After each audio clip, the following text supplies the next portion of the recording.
Today we are going to see about the support vector mission.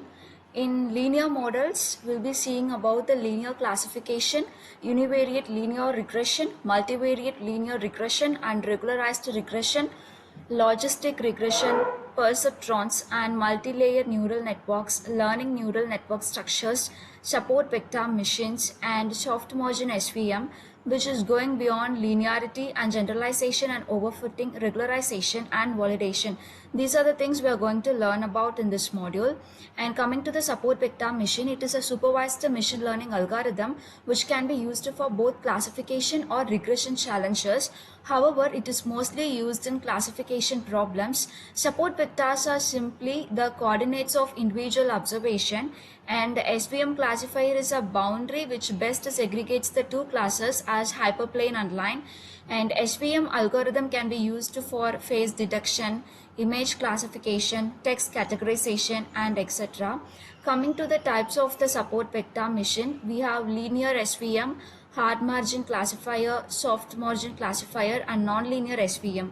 In linear SVM is used for linearly separable data, which means if a data set can be classified into two classes by using a single straight line, then such data is termed as linear separable data and classifier is used called as linear SVM classifier.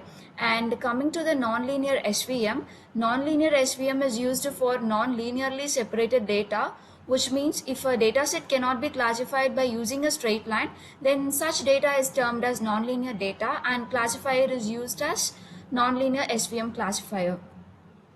Then coming to the diagram where we can see the overall view of the support vector mission, which will be used for phase detection and text and hypertext categorization, classification of images, bioinformatics, protein fold and remote homology detection, and handwriting recognition, generalized predictive control, geo and environmental sciences. These are the applications of support vector missions.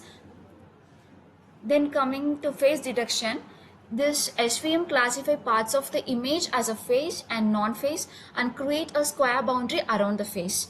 And next, text and hypertext categorization. SVM allows text and hypertext categorization for both inductive and transductive models. They use training data to classify documents into different categories. It also categorizes on the basis of the score generated and then compares with the threshold value. Then coming to the classification of images, this use of SVMs provide better search accuracy for image classification. It provides better accuracy in comparison to the traditional query-based searching techniques. Then bioinformatics, it includes protein classification and cancer classification. We use SVM for identifying the classification of genes, patients on the basis of genes and other biological problems. Then protein fold and remote homology detection is used to apply the SVM algorithms for protein remote homology detection.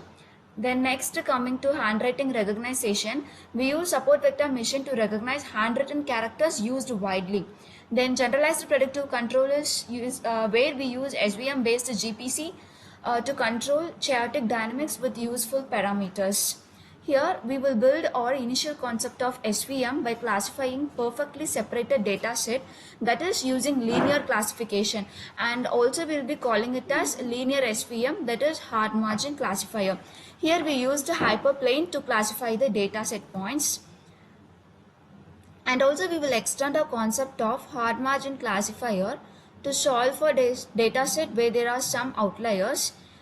In this case, all of the data points cannot be separated using a straight line, but there will be some misclassed points.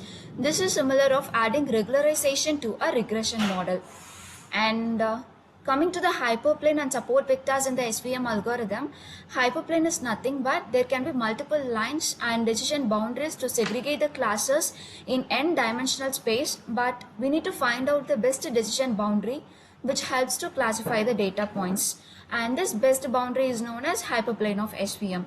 And let's see about the dimensions of the hyperplane. It depends upon the features present in the data set, which means if there are two features, then the hyperplane will be a straight line, and if there are three features, then hyperplane will be a two-dimensional plane. So we always create a hyperplane that has a maximum margin, which means the maximum distance between the data points. Coming to the support vectors, the data points or vectors that are the closest to the hyperplane and which affect the position of the hyperplane are termed as support vector.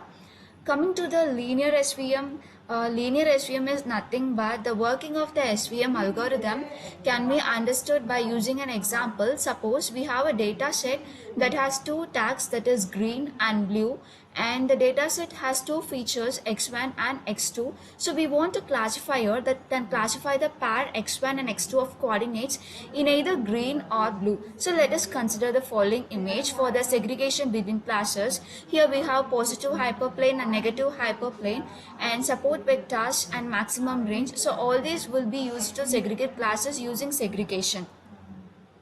This is the hyperplane which segregates the data points, and let's see how does it work and how can we identify the right hyperplane, and also the reason for selecting the hyperplane with higher margin is robustness.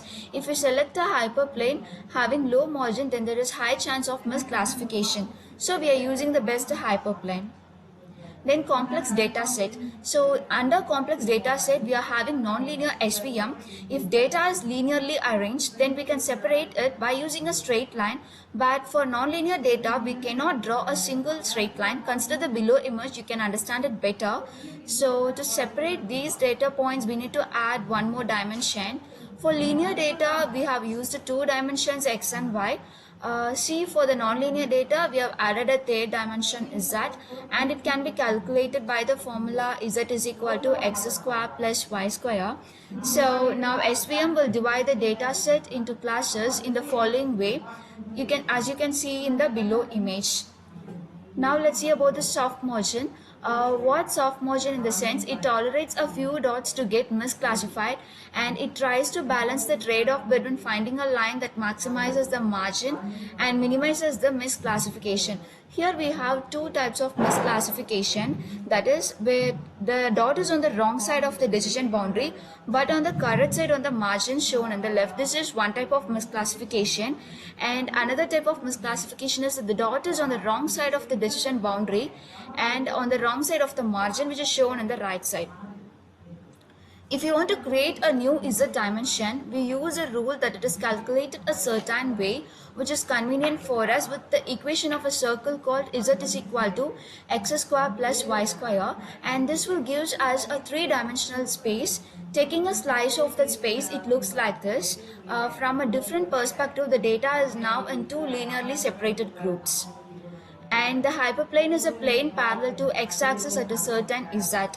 So this is what about the support vector mission.